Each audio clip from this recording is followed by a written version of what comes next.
कैसा है राजौंद में चुनावी माहौल। नमस्कार दोस्तों, मैं हूं दिलबाग ग्रोवर और आपका आपके अपने YouTube channel Haryana public voice पर स्वागत है। हरियाणा पब्लिक देखने वाले सारे दर्शकों ने दिलबाग ग्रोवर की राम राम। तो दोस्तों आप राजौंद हाँ, और राजौंद आज वोटिंग है, आपने पता ही है। और यहाँ जो राजौंद के लोग हैं, किसने जिता कर लाओगे, किसने चेयरमैन बनाओगे, वो इतना बातचीत कराएंगे, ये बताएंगे, खुद बताएंगे। नमस्कार भाई साहब। नमस्कार जी। तो जो यहाँ आज वोटिंग है राजौंद में, किसकी जीत आपने लगा है?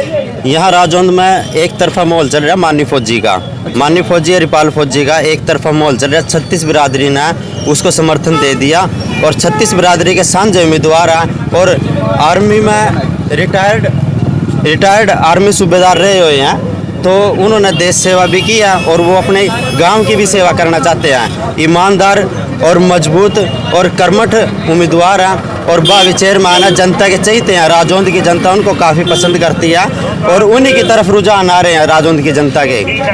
तो देखा जाए, एक जो सतविंदर राणा है उनका भी समर्थन इनती मिल गया है, उसका कितना इनती लाभ मिलने वाला है? देखो, सतविंदर राणा इस राजौंद हल्के के 2 बार MLA रह चुके हैं और उनकी काफ़ी अच्छी छवि है। उन्होंने जो भी आज तक काम हुए हैं सतविंदर राणा जी ने ही करवाए हैं। जो कमलेश डांडा मंत्री रही हुई है, वो 2.5 साल से उन्होंने एक भी काम नहीं करवाया और जितने भी मान लो घोटाले हुए हैं आज तक, भ्रष्ट सरकार मान लो बीजेपी भ्रष्ट सरकार राजौंद के अंदर लगा लो, हरियाणा के अंदर, भारत के अंदर कहीं नहीं देखी है। जो ये सरकार आई है, इन्होंने सिर्फ अपना उल्लू सीधा करा, जनता का बेवकूफ़ बनाया। अब जनता समझ चुकी है, इनके जो झूठे वादे करे हैं इन्होंने, वो जनता समझ चुकी है। और सतविंदर राणा जी इस गांव के MLA रह चुके हैं, मतलब जो पहले जो राजौंद के अंदर जो भी विकास हुआ सतविंदर राणा जी ने करवाया। राजौंद सतविंदर राणा ने बनाया था और अब दोबारा बीजेपी ने राजौंद से राजंद बना दी। और हमारा यही है, जनता से यही अपील करता हूँ कि सतविंदर राणा जी को और मानी फौजी जी को मजबूत बनाकर राजौंद ना मजबूत बनाओ। राजौंद का नाम पूरे हरियाणा, पूरे हिंदुस्तान में चमकेगा। तो आपने क्या लगा है, जो सतविंदर राणा ने समर्थन दिया है हरिपाल फौजी को, तो हरिपाल फौजी की जीत हो जाएगी? हाँ, जीत निश्चित है जी। सतविंदर राणा भी पूरे 36 बिरादरी के साझे उम्मीदवार उतारे गए थे और उन्होंने पूरे 36 बिरादरी ना उन्होंने तन मन धन से पूरा सपोर्ट किया था और मानी फौजी को भी तन मन धन से 36 बिरादरी सपोर्ट कर रही है पूरी एकता के साथ। राजौंद की जो भाईचारा मान लो बीजेपी ने जो एक फूट डाल लिया, जनता उनको अब सबक सिखाना चाहती है कि हमारा भाईचारा, हमारी एकता जिंदाबाद है, हम एकता पे कायम उतरेंगे। और जो भी मान लो भ्रष्ट काम हुए हैं, उन भ्रष्टों को कामों के प्रति मान लो जो सतविंदर राणा जी और मानी फौजी जी उनकी पोल खोल के उन्हें सबक सिखाएंगे। तो राजौंद की जनता जो हरिपाल फौजी है उसको क्यों वोट दे? क्या मेन रीज़न है भाई हम हरिपाल फौजी को वोट दें?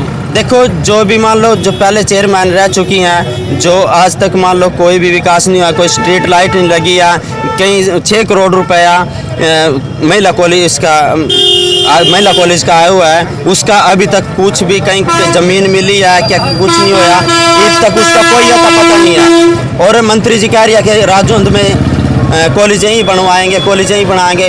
2.5 साल से अब तक तो किसी को पता नहीं कहाँ बनेगा। अब तक बैठने के लिए स्टूडेंट के पास कोई जगह नहीं है, कोई किसी तरह का फर्नीचर नहीं है, तो कॉलेज बनेगा कब बनेगा?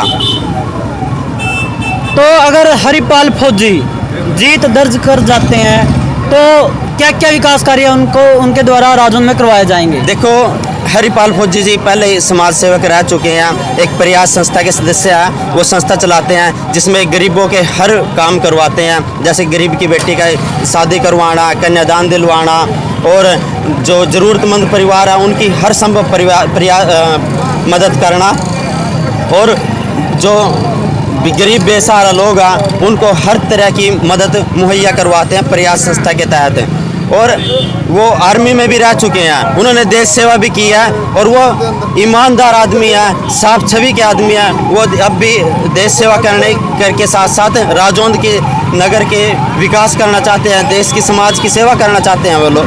और उनका मेन मकसद है कि जब भी मानो उन्होंने गाँव में घूम के देखा तो कहीं भी चारों तरफ हर कोने में पानी की समस्या है, वो पानी की समस्या दूर करेंगे। दूसरा, जितनी भी हमारी गरीब माता बहनें हैं या किसी भी बरादरी की या छत्ती बरादरी की लेडीज़ डॉक्टर के बिना गर्भवती महिलाएं परेशान होती हैं। उन्हें प्राइवेट हॉस्पिटल में जाने के लिए उनके पास साधन नहीं होते, तो कहीं भी जाते हैं तो वो ऑपरेशन करने पर तुल जाते हैं। तो गरीब आदमी के पास इतना साधन नहीं होता, और जो सरकारी हॉस्पिटल में जाते हैं वो क्या हवाला दे देते हैं कि हमारे पास लेडीज़ डॉक्टर नहीं है। तो फौजी साहब ने यह भी प्रण लिया था कि मैं 24 घंटे राजौंद की हर माता बहन के लिए, हर नागरिक के लिए 24 घंटे लेडीज़ डॉक्टर भी और जेंट्स डॉक्टर भी मुहैया करवाऊंगा। और तीसरा, राजौंद के अंदर जो पशु अस्पताल है उसके जो जर्जर हुआ पड़ा है, वहाँ पे किसी तरह की कोई सुविधा नहीं है, डॉक्टर भी नहीं बैठते। वो किसानों के लिए भी और ज़िम्मेदारों के साथ साथ देखा उन्होंने जाके, किसी तरह की कोई पशु अस्पताल में कोई व्यवस्था नहीं है। तो फौजी साहब ने ये भी प्रण लिया कि पशु अस्पताल भी मैं बनवाऊंगा और यहाँ डॉक्टर भी मैं 24 घंटे, अगर मेरा बस चले तो मैं 24 घंटे भी बिठवाऊंगा डॉक्टर। और तीसरा, सीवरेज का जो ग्राफ सारा तैयार हो चुका है, अभी तक सीवरेज का काम नहीं चालू है। पैसा भी मंत्री जी कह रहे हैं बहुत आ चुका है, ऊपर से भी पैसा बहुत मिल चुका है राजौंद को, अभी तक वो विकास में कहीं भी नहीं लगा। और कुछ काम ऐसे हैं जो कागजों में तो बन गए हैं, प्रैक्टिकली कहीं नहीं बने हुए हैं। तो फौजी साहब का प्रण ले रखे, जितने भी राजौंद के काम अटके हुए हैं सभी काम मैं बैठते ही सभी काम वो अधूरे पड़े हैं जो मैं करवाऊंगा। और जितनी भी मेरी राजौंद की जनता को, जो खुर्डा भी हमारे अंदर ही आता है, खुर्डा के भाई भी हमारे साथ ही हैं, वो उनके भी जो गलियों में कीचड़ भर रहा है, मतलब जो भी परेशानी है राजौंद की और खुर्डा की जनता को, फौजी साहब हर संभव प्रयास करेंगे राजौंद की जनता के लिए। तन मन धन से कर्तव्यनिष्ठ, ईमानदार और साफ छवि के व्यक्ति हैं। और मैं यही कहना चाहूँगा कि राजौंद की जनता से भी अपील करूँगा कि फौजी साहब को तन मन धन से सपोर्ट करें और वोट से फौजी साहब को मजबूत बनाए, कामयाब बनाए, और राजौंद का हर विकास फौजी साहब करवाएंगे। धन्यवाद।